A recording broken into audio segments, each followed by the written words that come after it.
Welcome to the What's Your Weird Story podcast. Everyone has at least one good story. And some of us have stories that are just to the left of normal.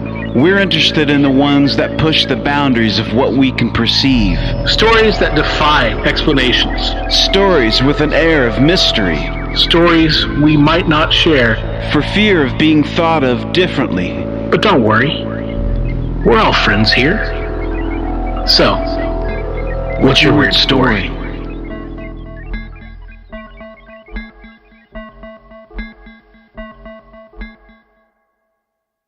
Hey everybody out there in Weirdsville. How you doing? It's me, your host, one of your hosts, Adam Beebe, and with me is your other one of your hosts, Barry Johnston. Hey Barry. What's up, man? Not a whole lot, man. Just, doing the things that I'd be doing all the time that I don't know what I'd be doing. But anyway, how you doing, man? I'm good. I'm real good.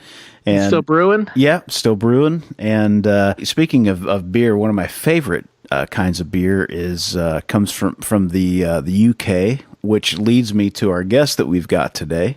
He is a guy that wrote in. He found us on the podcast, I guess, through whatever channel he gets his podcasting through.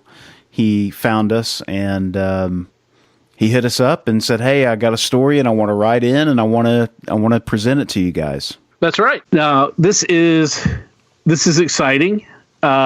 This is historical for our podcast. We have finally our first write-in story. We've had somebody who's written a story for us to read on air. So, obviously we've got Jeff here with us and he's going to be reading the story. It's from a man named Andrew Dexter in Wales. And so he's also our first international guest. So this is really cool. I'm really excited about this. Yeah. How did he get in touch with us? He got in touch with us I believe he may have noticed us first on Twitter, and then he sent us a message on the Facebook page. Okay. And he sent this document that is his story, and I glanced over it, and I'm like, oh, whoa, I don't want to read too much because I don't want to know the story. I still want to have that fresh reaction. Yeah. That's why we have Jeff, to be the voice of the listener and read the write-in stories and reviews and such. So, yeah, I contacted him back and I was like, hey, do you want to be on or do you want this to be read? And he said, well, I can't do the interview, but feel free to read it on and discuss on the air and just let me know when it's coming up. So here it is. Cool. So, Jeff, you ready to do this, my friend? Yeah, let's do this, guys. All right. I just double fist punched the air. I'm excited. I also had a big cup of coffee, so that may have something to do with it. So, in your own time, sir. Okay, here we go.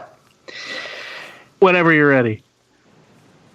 My family and I lived at a large property called Gladstone Villa in the former mining town of Bargode in Caerphilly County, borough of the South Wales Valleys in the UK.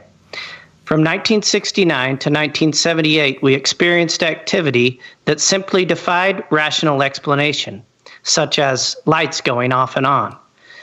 We witnessed electrical cables being pulled, and my grandfather Bill claimed to have had a glass bottle thrown towards him as he entered the main bedroom, missing him by inches. Damn. I didn't personally see this myself, but I still recall the time he came from there with the broken bottle in his hands, and he told us what happened.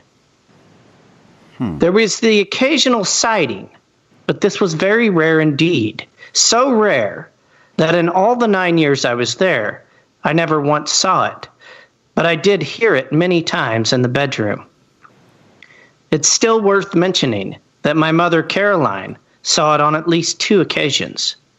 There were also regular footsteps being heard in the main bedroom every evening.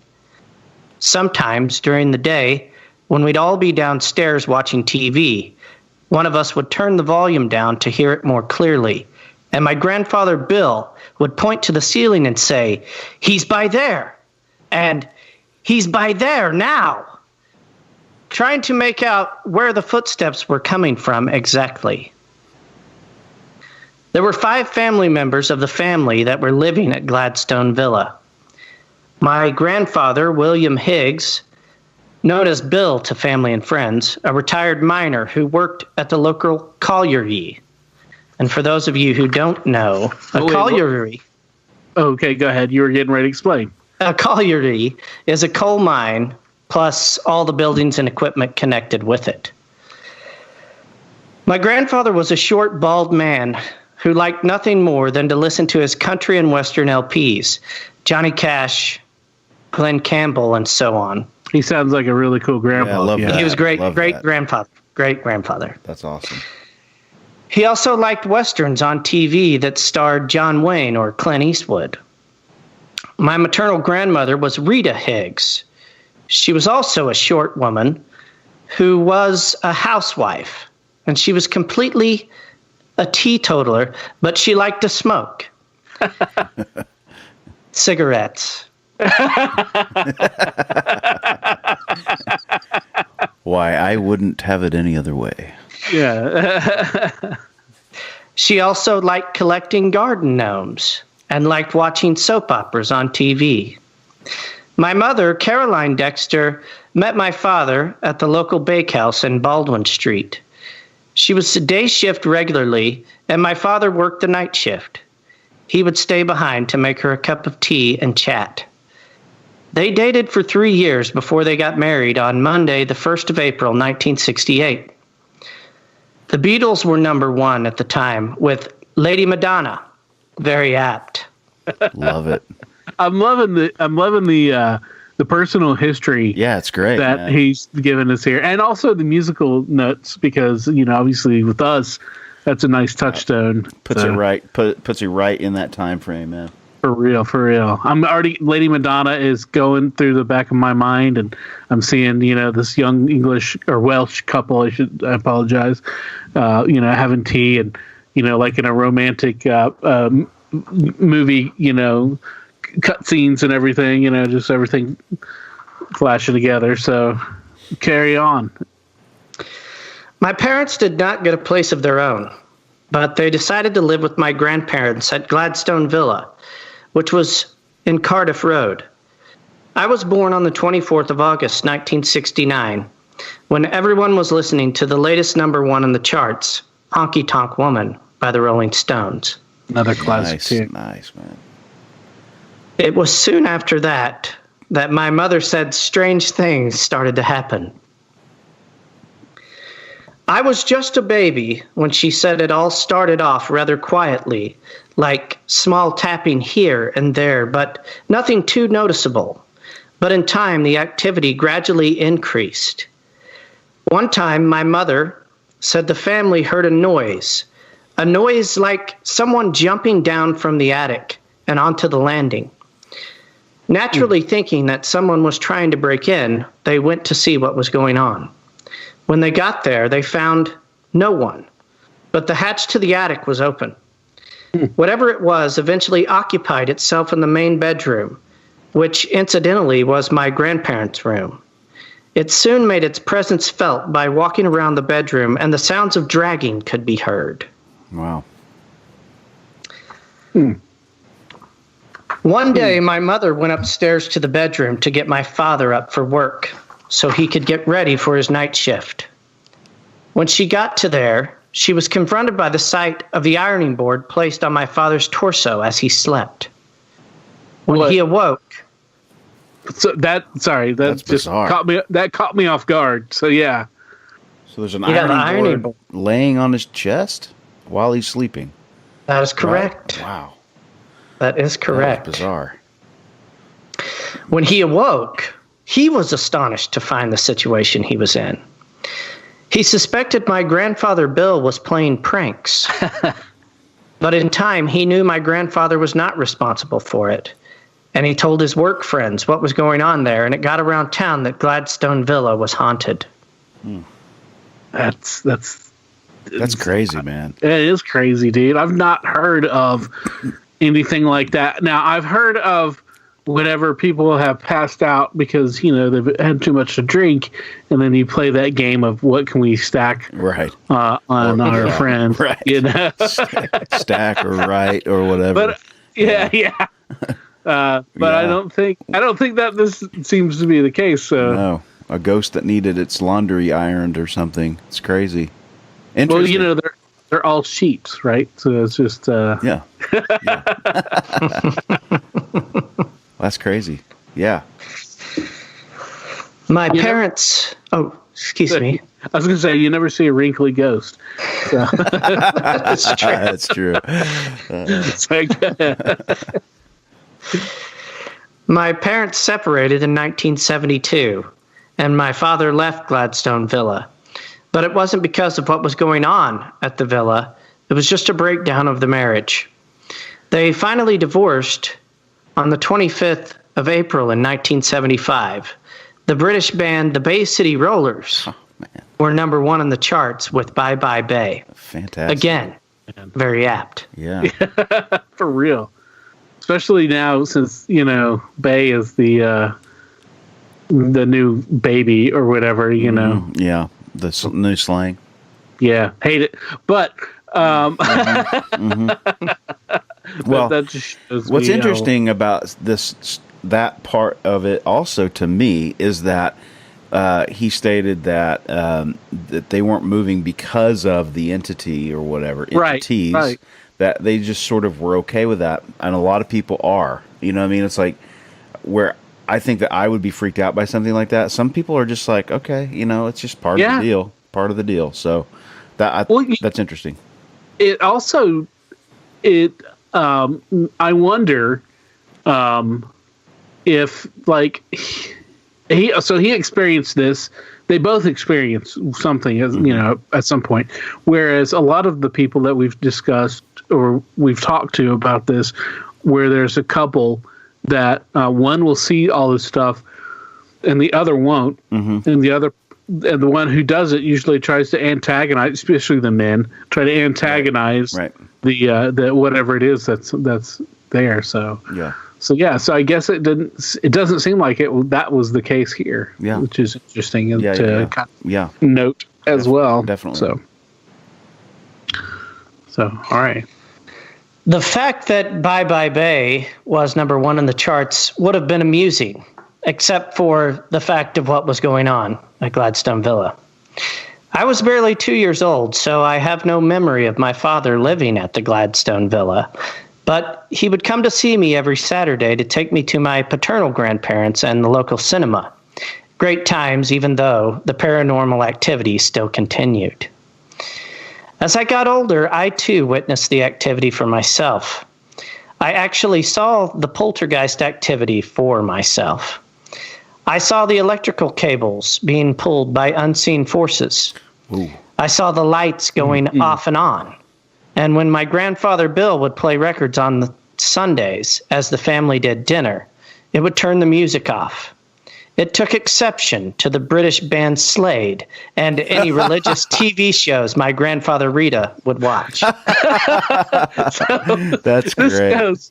This ghost was good with the religious TV shows, which is ironic there because most time when you play something religious, the ghost spirits don't respond well to it. Yeah, but it's also a fan of glam rock.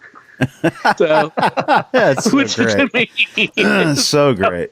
That's over awesome. Johnny Cash, over Glenn Campbell, down with some glam rock. That is hilarious, man. Fantastic. The local police were also involved. I remember them popping their heads into the attic, hesitating, and not going in. But they suggested it was my father playing a prank on the family. Huh. A family friend, Miss Ivy France, she was more of a friend to my grandmother Rita. She was very skeptical when my grandmother told her that Gladstone Villa was haunted.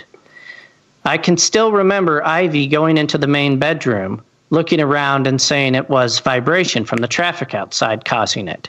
But she was soon to change her mind when she experienced it for herself. It was then she suggested contacting the local press and a medium. The medium was John Matthews, and when he came to Gladstone Villa, he started by asking the family questions.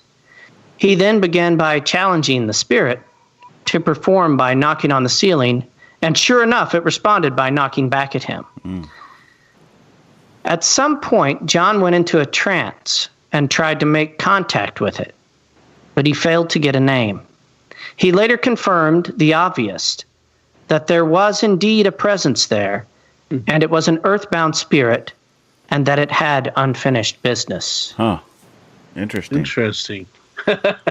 Jinx. You owe me a Coke, sir. You had more Slade records to listen to. Yeah, dude. Wow. A priest by the name of Graham Jones was called to Gladstone Villa. He blessed the property, and after a few prayers, he duly left, and it was quiet for a few short months after that. No incidents. But it did return, and with a vengeance this time, and it decided to show itself. One evening, my grandfather Bill, my mother Caroline, and I were watching television. My grandmother Rita was reading a book, when all of a sudden my mother just so happened to look to her left, and she saw the full solid figure of a monk standing by the doorway. We did not see this, as we were otherwise occupied, but she later described it in detail as a monk in typical brown habit, complete with a hood over the head, so she didn't see the face.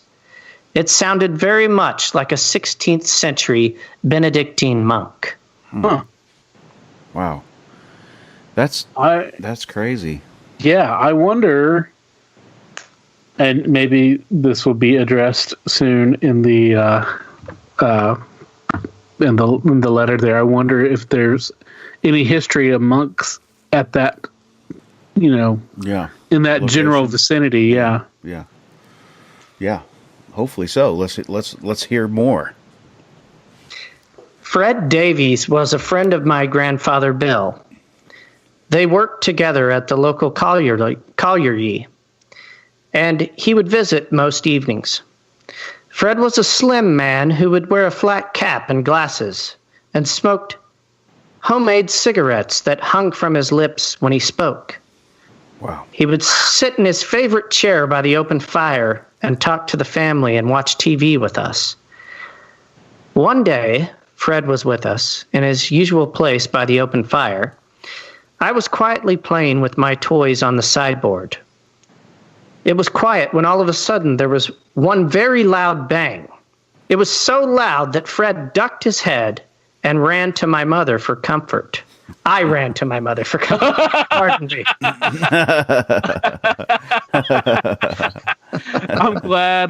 I'm glad you cleared that up. I'm sure Andrew is glad you cleared that up. That for a second just gave me such a great mental image of Fred with his cigarette dangling still running to Andrew's mother there for some comfort.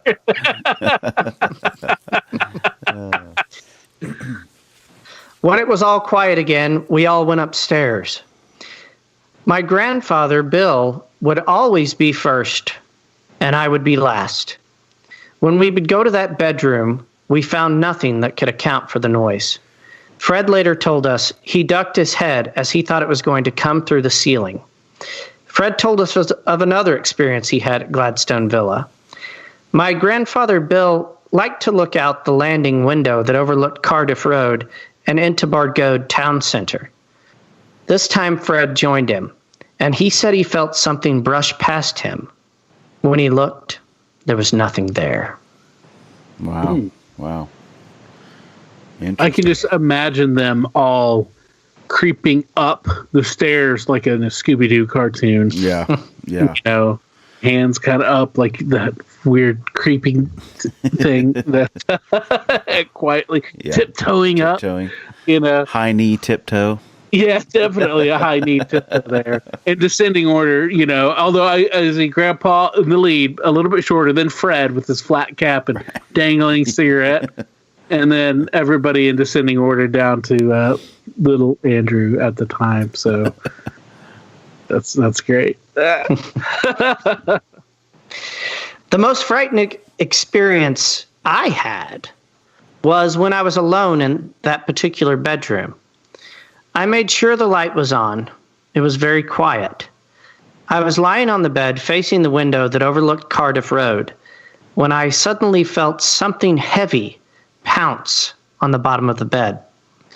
I heard the bed springs go just once, and I felt the bed bounce. I didn't look straight away, but when I did, there was nothing there. God, I went down. That'd be freaky, dude. That would be freaky to feel that kind of a pressure and nothing. It's just I don't know. That's freaky, dude. Sorry, continue. I went downstairs to tell my family, and we all went back up. We saw distinctive paw marks on the bed, like that of an animal. Whoa. I later found out that my grandfather Bill had a black Labrador dog named Tovey, who died shortly before I was born. Wow. Huh. And that's fascinating. That is. You don't hear much about animal spirit. I mean, not many ghost stories that involve an animal. It's usually like a demon, or that's what I thought when we were reading that. I'm thinking we got a dark entity here. Yeah, I wasn't sure because it sounded to me. I mean, definitely it sounded to me like an animal would, but I was thinking more along the lines of like a cat. But he also seemed to sound more like a bigger than a cat. So that would be some weight to it. Yeah. Interesting. Wow. Huh. The layers, man. We got layers going on. This is great. Andrew, thank you for writing. This has been fantastic. Seriously, yeah. Fantastic. My grandfather Bill and my mother Caroline claimed to have heard a baby crying there. But as I didn't hear that at the time, I took very little notice of what they said. The activity got so bad that my mother, grandmother, and I slept downstairs with the lights on. Damn. It was only my grandfather Bill who was supposedly brave enough to sleep there. It was then that he himself had yet another experience in there. He told us that he was lying on the bed when all of a sudden he couldn't move. He couldn't even shout out to us to have us help him. This could well have been sleep paralysis, but he said he heard something in the room with him. We've heard those stories. Yep. I bet it was shadow. I bet it was a shadow person or something, man. Yeah, very well could have been. It was. That's crazy. My grandmother Rita had her own experiences. One day, she went upstairs into that room to get my grandfather up when she saw the boiler door open wide by itself. She didn't stay there to see what it was because she rushed out of that room. Smart woman. Yeah, after everything else has been going on, I don't blame her a lick. Yeah. Another occasion, she said she had the sensation of something pulling from under her foot, like she had stepped on a gown. Oh. Wow. That's weird. We had the ghost for so long that my grandmother Rita gave it a pet name. She called him Johnny, and my grandfather Bill would shout out that name to provoke a reaction, but nothing would happen. Huh. And again, there it is. It's always the man who's provoking the spirits. Ivy Francis's son Charles got to hear about what was going on at Gladstone Villa. And he came along with some friends, and with my family's permission, they went into the bedroom. It frightened one of his friends, and to this day, one of his friends still says it was a spooky place. I would like to hear more about what had happened there. My mother, Caroline, had an operation on her and ended up on crutches, which helped support her. The local nurse would tend to her foot, and my mother was sat on the chair when the nurse came this day, and the nurse knelt down to tend to her, and she told my mother not to hold her. My mother looked at my grandmother Rita in amazement, as she was not holding the nurse at all. My mother made her own conclusions that it was Johnny the ghost that was holding her, so as not for the nurse to hurt her. Wow. This is a very active entity. Very. Yeah. Well, it could be. It seems like it could be several. Entities, yeah. Because we've had at least the one visualization of the monk. Yeah. And then there's the dog or the animal print kind of thing that he speculates is the dog, and then all this other like prankster kind of stuff. Yeah. Yeah, that's crazy. Of course, in this part of the world, there's lots of history, too. Yeah. Oh, yeah. Lots of time that's passed and lots of things that have happened in those areas, Yeah, and who knows how long there's been, if not that particular house there, villa there on that land, but I mean, could have been stuff there before. Yeah. Long before. Andrew, if you're listening, it would be awesome if you could take a picture or something of where this is, maybe the town itself or whatever, and send us some pics. That'd be great, man. In my head, I have a visual, and I'd like to match that if I could. The only time I heard the ghost being vocal was the time we were all in the room. One of us wanted to use the bathroom, and we couldn't get in there. My grandfather Bill said, "He's behind there."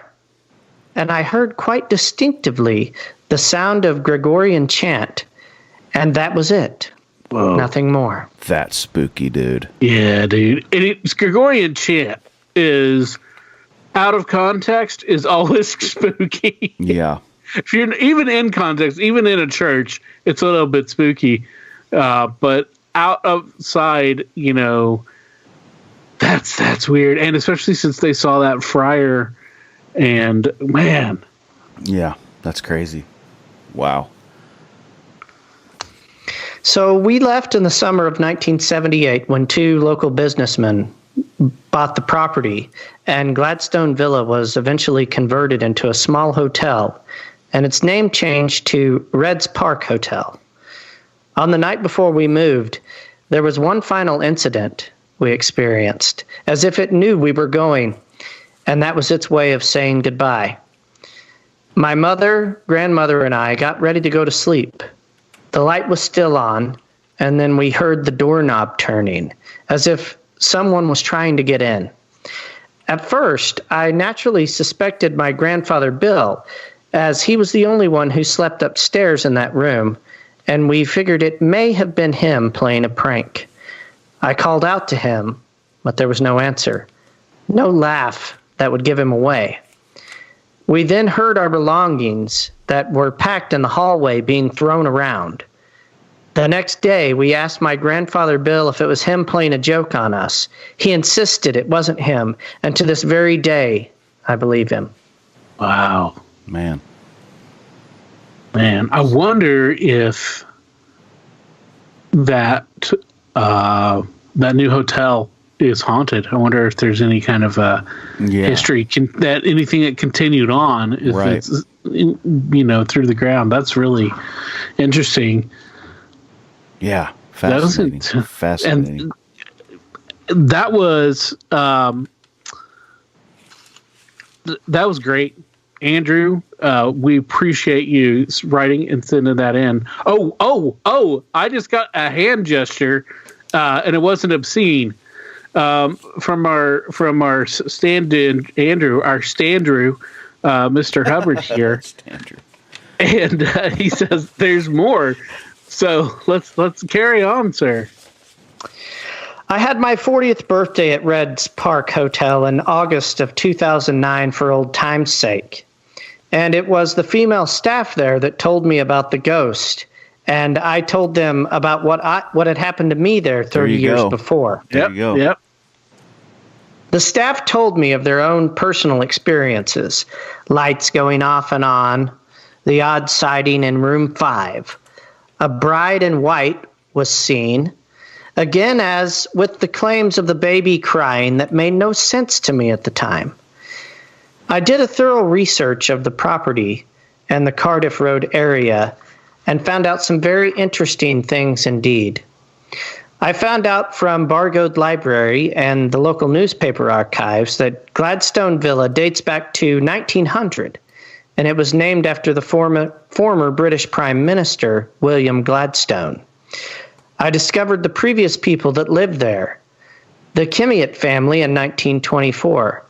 The newly married couple Michael and Evelyn Kimmiott and a son named Elvin Kimmiott. He died at the property just 4 months old, according to the archives of Cardiff newspaper, the Western Mail. This explained the baby my mother and grandfather heard in the bedroom. Yeah. Oh, man. Mrs. Evelyn Kimmiott died in 1970, soon after I was born. Maybe this is why all the activity started. I also found that there was a monastery in Baldwin Street where my parents met and worked. And there is a property directly opposite the former Gladstone Villa property in Cardiff Road dating back to the 16th century. Wow. It is now a public house called the Rafa Club. The what? The Rafa Club, R-A-F-A. Okay, at the Rafa Club, a priest hide is said to be there, but it's sealed up. This explains the monk my mother saw. Wow. Golly, man. Again, the history and the things and the people that have lived in that area just adds a dimension to that's just really, really fascinating to me. Really, really cool, man. Yeah, it's just amazing, and the fact that he went back and did the research there, and this points out by the mere fact that we've addressed so many things that then are addressed, just shortly after we state them. Shows we don't read. We're treating these write-ins like we are our regular guest, is where we don't know the story until it's being told to us. So our responses are, these are our normal responses. So again, great job with writing this, Andrew. This has been spectacular. So. I do just want to add a couple more things. What I've said here is true. I absolutely wouldn't share this if I couldn't possibly back this up, and I've used real names as I have nothing to hide. And all I have said can be verified by the family of those I have mentioned. Sadly, some of the people I have mentioned are no longer with us. I challenge any hardened skeptic and firm non-believer, and I can assure them that they will indeed most certainly question their belief system of this. I have no doubt at all whatsoever. In fact, I'm 100% positive. Also, you may Google this property. It is still there in Cardiff Road, Bargoed, Wales, United Kingdom, very near Caerphilly and Cardiff. This place needs to be thoroughly investigated, and it is well worth documenting.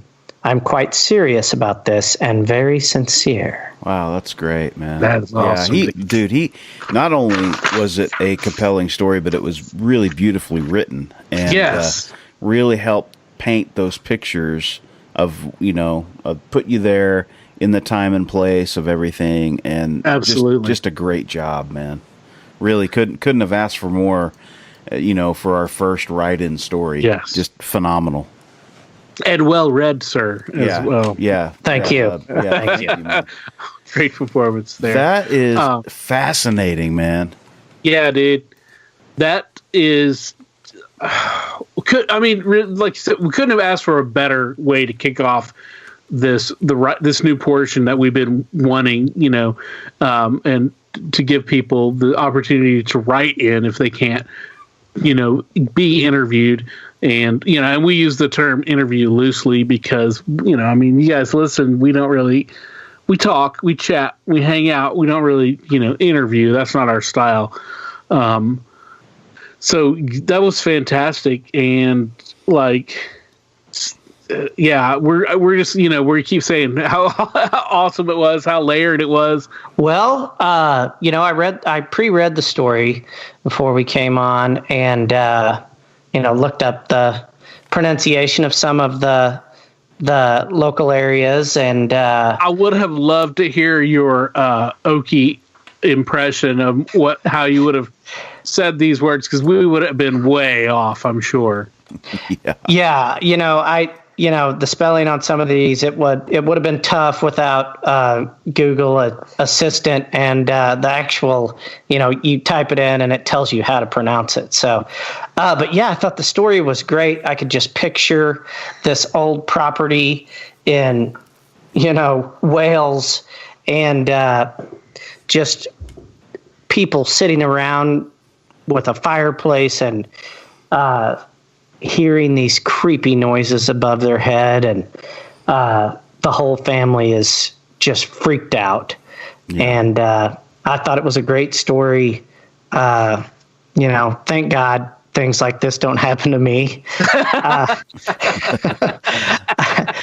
I don't think I could handle it, but wow. Yeah, I think very interesting story. That with that amount of activity, I think your choices are just to deal with it or to leave, because there's just so much going on. Sounds like, there's just so much going on all the time that you kind of just had to make it through it, and it's cool because it's like, this is somebody that lives, in another country and but yet, felt compelled to write in and share his experiences and if anything, it helps us all sort of understand that we all have these, or most of us that have had these experiences, we share something together, I feel honored. I feel like,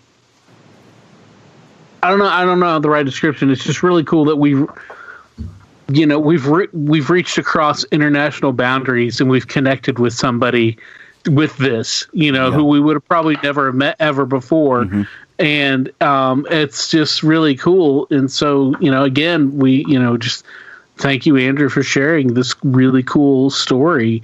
And we really appreciate you writing it, being a part of Weirdsville. So now we've got a Weirdsville, UK, I guess. Yep. Yep. Weirdsville International. That's awesome, dude. We can build an airport now. So, oh, Jeff, I also almost forgot, but Andrew sent in a postscript type message saying that they're in the mountains near. Did you say Caerphilly? Is that how you said it? The Caerphilly. That's correct. That is correct. There is tale of a Yeti, Bigfoot, Sasquatch type creature.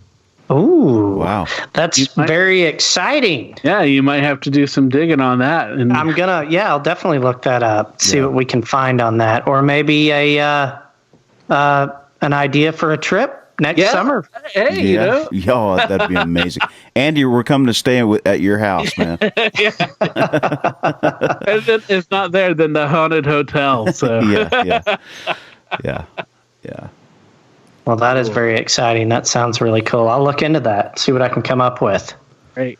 Well, hey, everybody, this is, we'll take this time right now to just remind you that you can write in your stories. You can write them in if you don't want to be interviewed on air. We totally understand. And it's a whole other dimension. And we think that it's, it's a cool way to do this and to be a part of it, be part of the podcast because, we need your stories and we love hearing them. So don't feel don't hesitate any longer. Jump on in and clack it out on the keyboard. That would I clack it, kind of makes that sound. So that's what I'm going with. I said it. It's there. That's what I'm going with.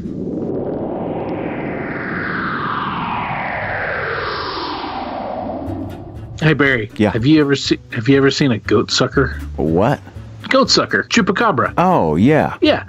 Have you ever seen one of those? I haven't seen one personally, but I've heard about them. Yeah, me too. If anybody's got a goat sucking story, if you got a goat sucker story, we want to hear it. If you got a Bigfoot story, we want to hear it. If you got a Loch Ness Monster story, or a Lake Champlain story, or Ogo Pogo story, or an Oingo Boingo story. Wait, that was an 80s band. Anyway, you got a weird cryptid story, we want to hear it. I didn't even know what a cryptid was, man. Yeah, dude, cryptids. They're like the animals that haven't been necessarily proven by science.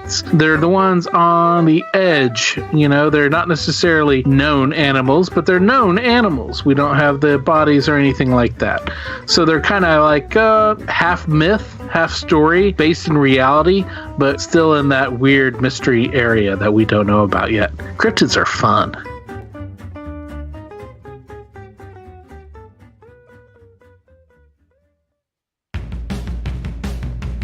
And the girl, the babysitter girl, she picked up the phone, and there was a policeman on the other side, and he said, "We've tracked the phone call, and it's coming from inside the house." Whoa. Yeah, dude. I love those urban legend stories. Dude, I do too. And you remember the one where the girl, it's always the babysitter or it's the kids making out in Lover's Lane, but there's the one with the girl who comes up and she finds the kids are watching TV and she turns them around and their face has SpaghettiOs. Oh, man. Or the hook guy. Remember the hook guy? The hook was hanging from the rear view mirror. Yeah. So if you got a story that is similar to any of those awesome urban legends, we want to hear it. Because, you know, those urban legends, man, they started off as somebody's true life weird story. It's got to be true somewhere. Well, fantastic. Jeff, thanks again for joining us. And thank you, the listeners out there. Thanks for joining us again. I've said it 1,000 times. Andrew, thank you for writing in. That was a fantastic story. And just a reminder to everybody out there, you too can write in to the What's Your Weird Story podcast. You can use our email. It's whatsyourweirdemail@gmail.com. You know, you can also call us up.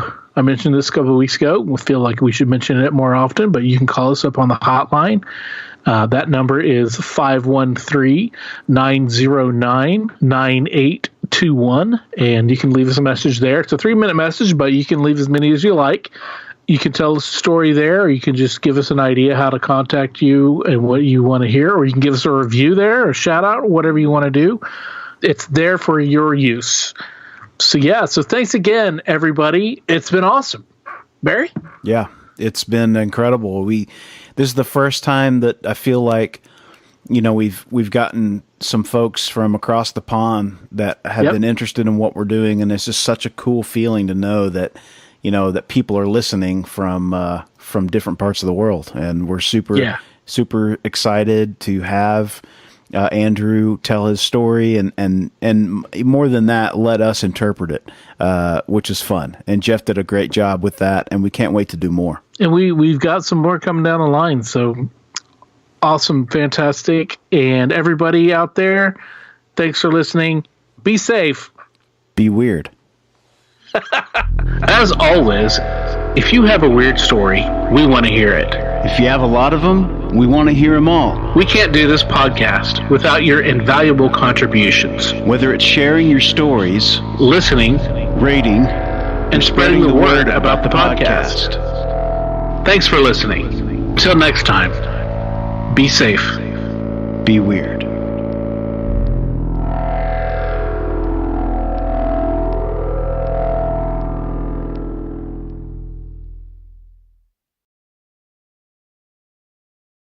The stories presented on the What's Your Weird Story podcast are, to our knowledge, true experiences that our guests have had. We can't take the time to research all claims made, and besides, it's just not as fun.